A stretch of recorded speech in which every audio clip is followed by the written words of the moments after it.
Ting! Wah, Kancil sedang asik main tablet, tiba-tiba dapat notifikasi gawat di Junglegram. Hush! Kabarnya sungai mengering. Kancil berlari ke sungai dan melihat para buaya sedang panik memegang smartphone. Cepat sebarkan, hutan kita kiamat air. Seru bos buaya sambil mengetik heboh.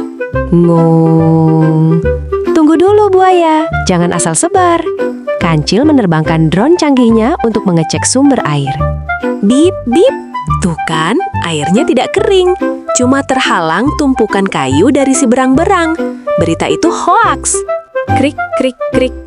Para buaya tertunduk malu, lalu buru-buru menghapus status palsu mereka. Ingat ya teman-teman, di dunia maya kita harus saring sebelum sharing. Jangan mudah percaya berita palsu. Cekrek! Sekarang Kancil dan buaya malah asik selfie bareng. Jangan lupa like dan subscribe ya.